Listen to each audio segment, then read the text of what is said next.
I'm privileged and honored to have His Grace Bishop Angealos with me right here. And Bishop Angealos, we are very happy to have you, and I'm sure you are very joyful and proud of the day. What's your feelings? It's a wonderful day for the church. It's a day that has come at the end of a very long process, Yes.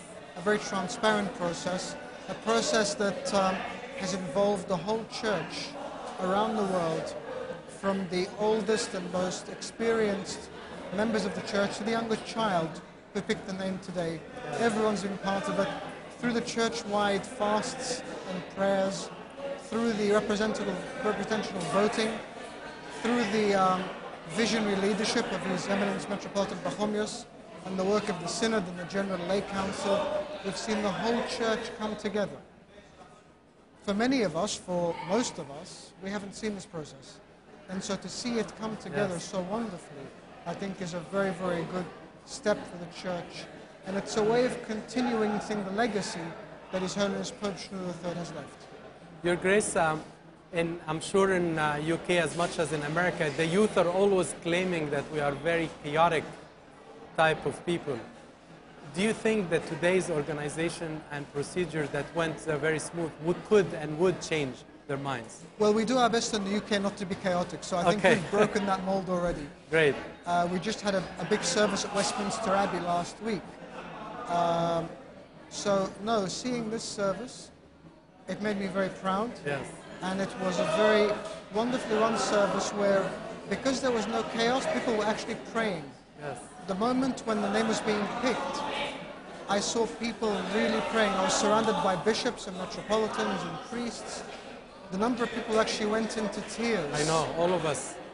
It was a very momentous period, Yes. very emotional, and I think it was very prayerful. So I'm very, very thankful to everyone, to His Grace Ambapola, to all of the organizers, to the Scouts in particular, who did an incredible amount of work, very selflessly, with a lot of effort. We're very, very thankful to all of them. Your Grace, do you know closely or even semi-closely His Eminence Pope Tawadros? Absolutely. I know him as a monk from the monastery many years ago, but then every time I've seen him, he's very courteous, he's very spiritual, he's very humble, he's a visionary as well. He's been discipled under two great men, Bishop Sarabamon, the abbot of St. Bashir Monastery, and Metropolitan Pachomius in Bahira. So with that connection, we'll see a spiritual leadership that takes us into the 21st century and that hopefully continues the mission of the church as light and a salt in the world. In one of his interviews with His Grace Bishop Paula, he spoke so much about committees and delegation and many others. Did you ever see that aspect or angle in his life? Well, I've seen it in Metropolitan Pachomius. Yes. And I'm assuming since we served with His Eminence for 20 years, then at least part of that is rubbed off. So I'm quite confident that that will be part of the way he will do things. And don't forget, the church has expanded incredibly over the past 40 years. And so there must be a new way of doing things. The era of His Holiness the late Pope Shenouda was a wonderful era. But it's time for the church to take that legacy, to build on it, and to move with the new God-given shepherd, who is Pope Tawadros II. Thank you very much, Sayyidina. It's great to have you.